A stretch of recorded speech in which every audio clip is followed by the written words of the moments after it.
look like you've got something quite tasty in your glass, Jason. It's because I do, Joshua. I've got something tasty in my glass, but my glass is way over here. Let me see if I can Look at grab it. that. You're reaching around the world to grab that glass. I did my very best to do a nice little reach around the world to grab this. Yeah, we've got our very first wheated bourbon, not just from MGP, but our very first wheated bourbon that we've ever done. Yep. Brand new start, brand new day, brand new dawn. And I'm so happy. And I know we've got it right on the screen there. I'm so happy to see MGP back on one of our labels. Yeah, for sure. It's back in, what was it, 2014, back when MGP was LDI. You and I did our very first cask, and it was a cask of LDI, and we put it right on the label. And our good friend Robin Proudly. Robinson had said, the ball's on you guys putting that distillery name on your label. And all we said was, we're independent bottlers. That's their distillery. Single Cask Nation is our brand. What do we do as independent bottlers? We highlight the distilleries that we bottle whiskey from. And in that case, it was LDI, and now they're MGP. And from the distillery, we've bottled light whiskey and bourbon and rye. And again, we're back to this wheated bourbon, which I would argue is perhaps one of the most interesting bourbons from this distillery we've ever bottled. It really is, and we even say it on the label, right? That it's an atypical bourbon from this producer, not just because it's wheated, but also because of some of the scents and some of the flavors that it delivers. Yeah, a little bit of smoke manifesting, but a little bit of Yeah. peat manifesting. A little kind of earthy smoke to it. Yeah. Highland Yeah. peat, not Isla peat. Char, perhaps more than seaweed. Yeah, and just to be clear for those that are watching this, because we've actually spoken with Ian Stursman, who's the master distiller at MGP, and he's confirmed there's no peat usage when they make Nowhere their near wheated them. bourbon, but there's something in here that's delivering this gentle smoke that I think is delivered with this kind of like this, chocolate cherry cordial kind of thing going on, right? Yeah, could you turn our bottle to show the flavometer on it? Yeah, sure. Hold on. Here we go. Because I'm looking at the flavometer in my part of the world, and I'm looking at the height of earthy, third from the bottom there. I say the height of earthy. That's probably incorrect. I should probably say the length of earthy, but you got to be careful in 2024. But yeah, you've got earthy there at 6 out of 10, right? And then something we've never put on a bourbon label, on a rye label, on any, non-American single malt label, right? For American spirits, a 3 for smoky. Yeah. Right. But again, with that is that chocolate cherry thing. I'm also getting this sort of like boiled peanuts kind of note that you get from down south. I don't know if you've done those. Oh, I know you've done boiled peanuts before. Heck yeah. You live in Oh my Virginia, gosh. after all. Yeah. What do you That's got? what I was going to say. I'm in Virginia, but I don't like to brag. Oh, it's the way So, that char is there on the nose. As you say, a little bit of those salted boiled peanuts on the nose, but a little bit of spice, just a very, very distant spice on the nose as well, like a nice dusty red pepper flake. Something I think a lot of us enjoy on a pizza or on a Italian pasta. oh, but there's this behind that is this sort of like spun sugar note, or maybe even a bit It's of always, cotton yeah, candy, right? There's sweetness backing up there some of is, those more earthy there is, notes going on. yeah, a nicely balanced nose, I would say. Yeah. Yeah. That's really inviting. I like that a lot. What are you getting for Oh, texture? Let's focus on texture for this one. nose texture or mouth texture? Well, across the palate, it's really sort of rich, oily, viscous. That gentle smoke just delivers across the center of the palate. Not to interrupt Yeah. because I know you're in Yeah, the go. middle of a moment, but I get the peat manifesting right in the center of my palate. Just boom. That's what I just said. Oh, What you really? just said is what I just said. Yep. Really? Oh, Really, wow. really. Oh, I You didn't. I yeah. did not hear you say that. I heard a lot of other words, but I did not hear Uh-huh. that word. All Well, right, I'm glad we viewers. agree. Yeah. But our viewers have seen that where I say something and you don't listen. It's on wax. Ah, A little bit of the there's fairground also funnel cake. I was just in what's that? Texas. It's a Yeah. fairground funnel cake. Yeah, for sure.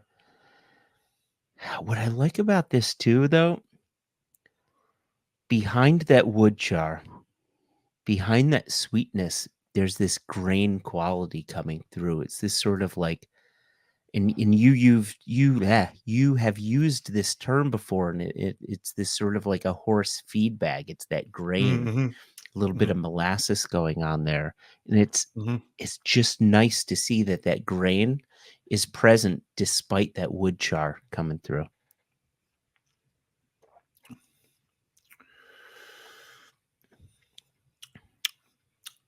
I really dig that. Almost a little bit of aniseed kind of coming around the edges. Mm-hmm. Maybe it's fennel. Mm-hmm. Mm. And then the oak. The oak is the constant thread, as you would hope for. Yeah, for sure.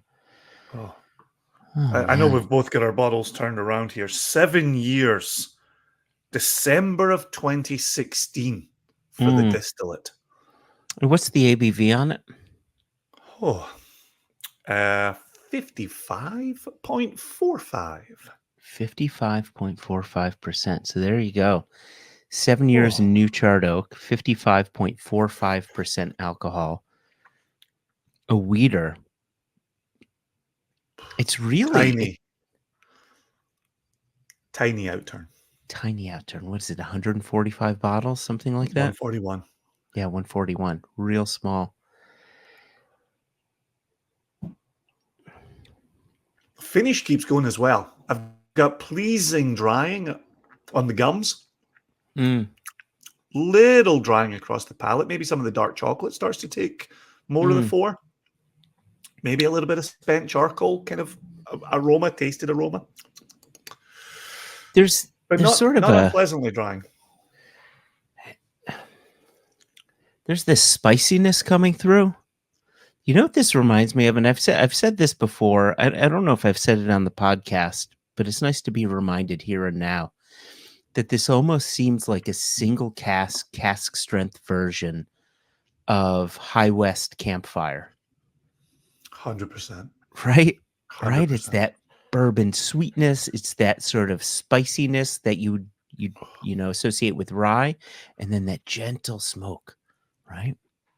Yeah. One of the things you and I tend to find is as we sit sipping and we look for notes, Mm, you kind of peck the notes. At the end of it, we take a bigger sip, like a bigger mouthful. yeah. Then the spice comes, then the oak comes. Like I'm just getting cinnamon, such Mm, wonderful, warming cinnamon right through this. yeah. That is that is such a well balanced whiskey. But those moments on the flavometer where we've popped it up to 6, we've got 3 sixes and a 5, right? The 5 is coming in for the sweetness, right? The Yeah. sweetness is almost up with the rich, with the earth, with the oak. And Mm, then you've got those other notes just kind of just popping out in the background. Oh, yeah. I really enjoyed that big sip there. That big swallow went over very well. Uh, Yeah. uh, Mhm. I'm anytime I drink bourbon or if I drink rye, I always have my single malt drinkers in mind. You know, there are people that are bourbon people, there are people that are single malt people, and there are quite often folks like you and me who happily play in both sandboxes, but sometimes there's a separation of sandboxes. And something I want to say to our malt drinkers out there who kind of feel that, you know, all bourbon is just sort of bourbony. This is doing so many things Oh, yeah. Yeah, yeah. that you Absolutely. simply do not expect from bourbon. So many things. Could not agree more. I would even go so far to say I'm not normally a wheated bourbon person, Mm, and I love, love, love this example. And I think longtime Nation members know we have never once sat up here and told you things that we want you to hear. We've no. only ever told you the absolute truth about our palates, about our selections. I absolutely dig this wheated bourbon. Can I read the label note, and then we can maybe, obviously the price is on the screen, but we can mention the price, and then we'll get out of here. Yeah, please. On the label, I've got my label right here. An atypical bourbon from this well-regarded producer, pronounced smoky cask char is balanced, there's that word, by Mm. cherries, buckwheat honey, and funnel cake. The spice Uh, builds but never overwhelms, and the spent charcoal complements the generous sweetness. That is a truncated label note that captures this whiskey beautifully. it's spot on, right? And this is just something great to reach for, especially in the summertime. You know, this is part of our summer of American whiskeys. So Our really excited to be. celebration of American spirit. Yep. A whole There you bunch go. of things. There you go. So here we are, 141 bottles, Mm, being launched June 6th. It's one of 6 bottles, and that's June 6th, 12 noon Eastern at correct. singlecasknation.com. Correct. And $80 a bottle. Again, only 141 of them, Yep. 55.45% alcohol. Yeah, don't if you can avoid not missing it, does a double negative make a I would just positive? say don't miss it. Don't miss it. That's so much better. There you go. All right. Cheers, Jason, and cheers, Cheers, viewers. Joshua.